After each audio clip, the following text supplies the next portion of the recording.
pay a £133 fine.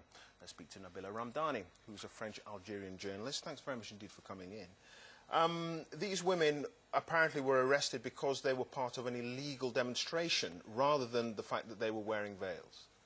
Well, it amounts to the same thing, really, because when, as veiled women, they ask for an authorization to demonstrate peacefully against the ban, they are refused that authorization. So, effectively, any attempt for them to demonstrate will be illegal, because the police is just not letting them express their protest against the ban.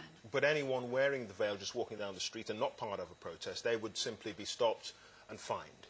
Very much so. And I think President Sarkozy made it very clear, in fact, in the text of law, that it wasn't a law about against Islam or against a religion.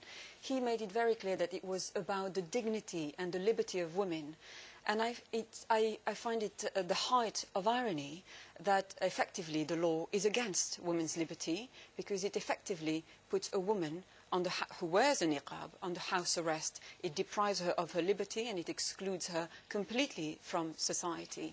So it's effectively a very sinister state interference into religious matters, but also a very cynical political move to try to capture far-right votes ahead of the presidential elections next year. All right, okay, so you think, and perhaps others do too, bearing in mind the fact that there are just 2,000 women in France who actually apparently wear a burqa or completely cover their faces, that this is pure politics?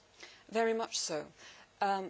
These women not only are being told by the state what to wear, which is patronizing enough, but they're also being criminalized for making a perfectly legitimate choice to cover their faces in perfect respect of the French the secular nature of French society. Let's not forget that secularism is not about the suppression of religious expression. It's quite the opposite.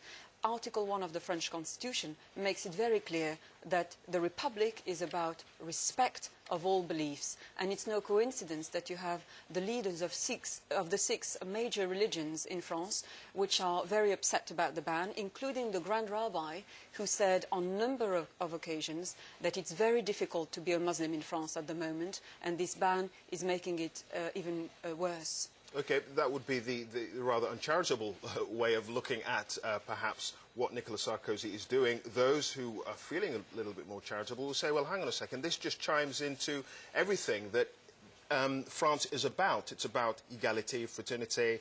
It is about not having distinctions in terms of race.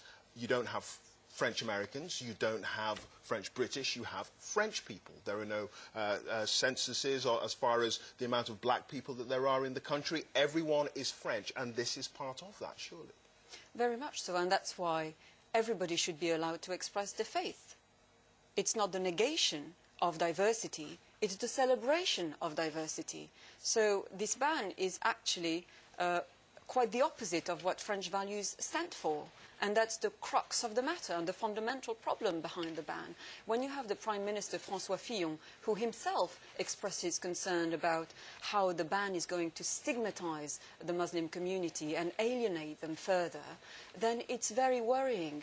And celebrating diversity is also, should also be it's also about the application and the implementation, about very strong anti-discrimination laws when it comes to discrimination against Muslims in France. And that's a problem that the French government is not addressing when you have in some areas Muslim young people who, the unemployment rate amongst them reaches as high as 60%. It is worrying that when you send a CV with an Islamic sounding name, you don't find a job. When you're being discriminated against for housing, for example, opportunities or education, that is something that is much of a priority for the Muslim population in France, rather than 0.1% of women, Muslim women in France. Indeed. All right, we'll leave it there. Nabila Ramdani, it's good to have you. Thank you.